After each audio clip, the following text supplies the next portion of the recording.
"Nola!" called out thousands of fans. "Nola!" She stepped out the gate of heavenly purity and onto a marble bridge. Wade kept half a step behind, but his gentle touch on her left elbow instructed her to pause for the cameras. Nola squeezed her arm against the feel of his hand to draw from his strength. Her other hand skimmed along the marble dragon head carved into the banister, rich and sensuous to her touch.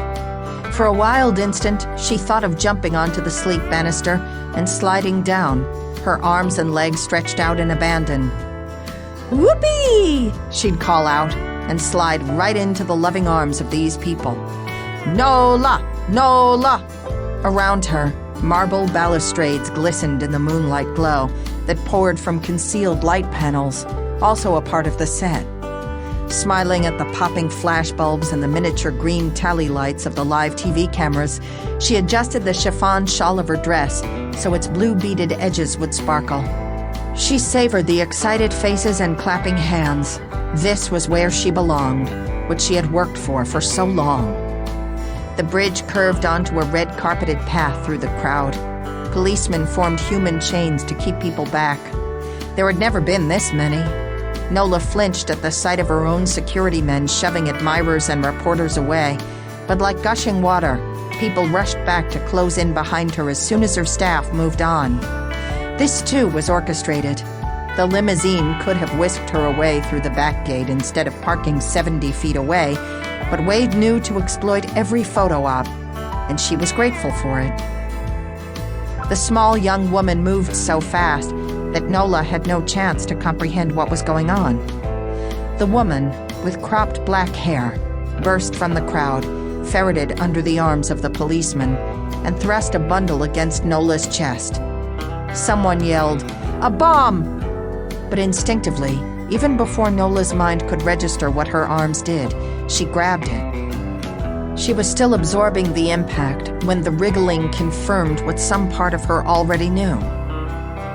It was a baby. By then, the woman had sprinted away and disappeared into the crowd. The two security men chasing her halted in their tracks to scrutinize the sea of people. Network producers frantically gestured, "Keep rolling." Nola heard Wade's, "God Almighty," mingled with the shouts of the paparazzi as their flashbulbs exploded in her face. A tiny foot in a red sock kicked and freed itself from the package in her arms until an ankle rested on her forearm. Was this some publicity stunt she hadn't been told about? Dazed, Nola lifted the blanket off the tiny head. A smile bloomed on the round face with its dark almond-shaped eyes, and an arm rose up to touch Nola's nose. She smiled down. "Hello to you too." The little body was light but solid. How old was this baby? Was this some bizarre prop? Reporters thrust their microphones toward her. "Who was that woman? Did you stage this? How much did you pay for the baby? Is that a girl?"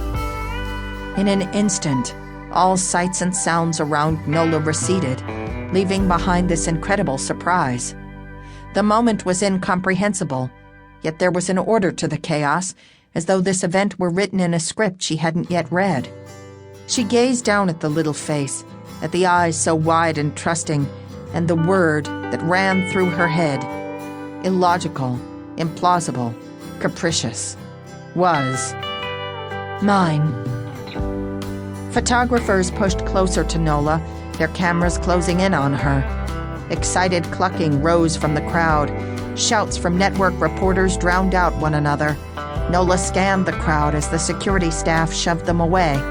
In the chaos, no one seemed eager to reclaim the infant. Policemen yelled. Some ran after the woman. It all seemed so far away.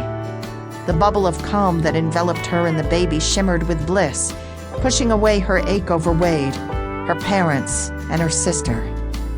She bent her head and brushed her lips against the baby's crown. "Mine," she whispered, telling herself that she must be nuts to be so happy.